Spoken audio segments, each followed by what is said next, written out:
And welcome back. I'm Patty Ann Brown, and we're going to talk about education now for children in foster care. Research now shows that students who are in foster care are far behind their peers by almost all academic measures.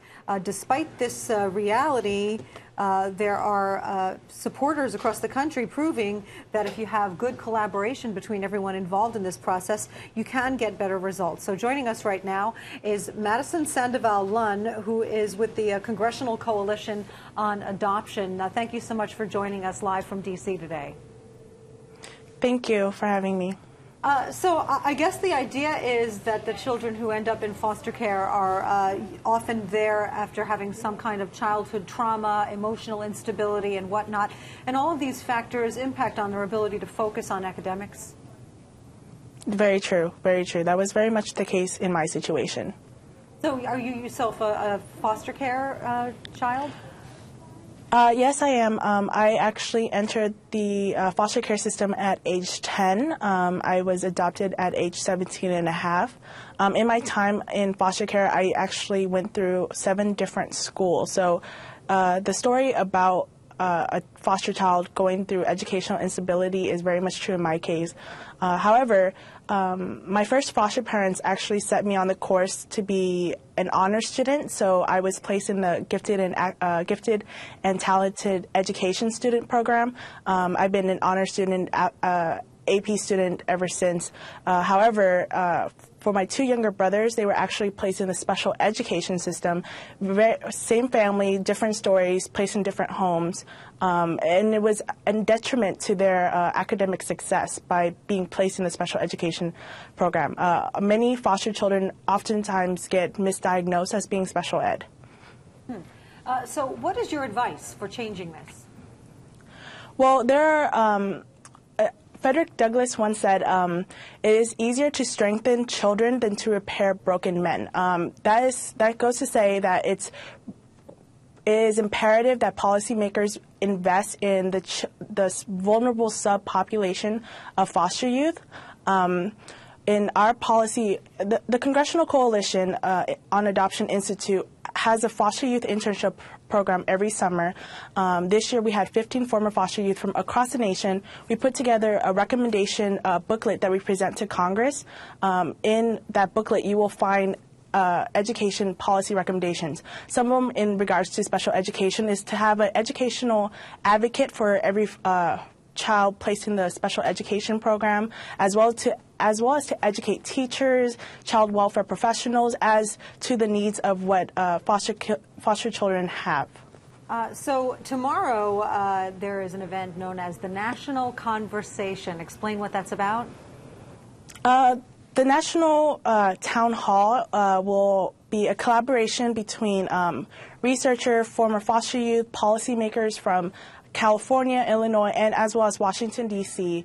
We will have Senator Landrieu, Senator Grassley speaking on this topic, and it will be a conversation not only for social workers who are interested in this topic, but for anyone that touches a child's life, and for them to be aware of the situations that are going on. I will be talking on the topic of special education and the misdiagnosis and what federal policymakers can do to change that. We will be having everybody from across the board collaborating and speaking on this particular topic.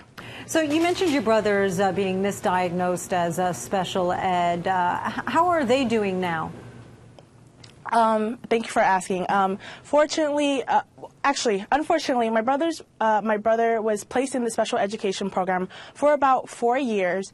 It wasn't until he was adopted and his adopted parents saw the same potential in him as my first foster parents saw the potential in me, and took him out of the special education programs and placed him in his own private study. Now he's up at reading level, math level, doing exceedingly well. His teachers love him, so it's not the fact that it's a misdiagnosis, and it's also believing in the child's potential to succeed academically and just giving them that chance to do well, basically.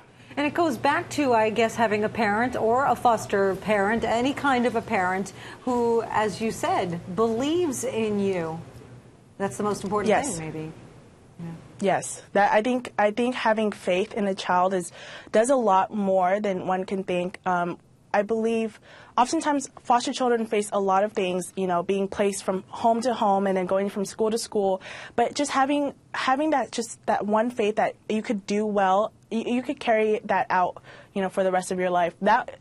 My first foster parents were the only ones that were to encourage me to do well, and it was because she was an educator herself. My other foster families weren't the same, but just through her faith, I carried that with me through the foster care system, and this is why I'm sitting in front of you today, just speaking on this topic. And I beat the odds. I've graduated from high school. I'm in my 3rd year of college, doing exceedingly well. So yes, I mean, faith has a lot to do with it, and also the resources, policymakers can provide to children to overcome these types of obstacles. All right. Well, congratulations to you on your success, and it looks like we have a lot more things to come from you. And in the meantime, best of luck tomorrow. And again, Congress is going to be grappling with this issue, educational reform, and a focus on improving educational outcomes for students in foster care. It's called the National Conversation. Thank you so much, Madison Sandoval-Lunn, for joining us today. Best of luck. Thank you. Thank you. All right. And we still have Eric here on the set with us. Want to add your 2 cents to that or any of the other topics? I think that when people like Madison, you got to be very proud with people like her and to see what she's done, and that she's able to be so articulate about a message that sometimes, lacks awareness in the public consciousness. You're right. Watch for her in the future. I hope we hear a lot of good things from her.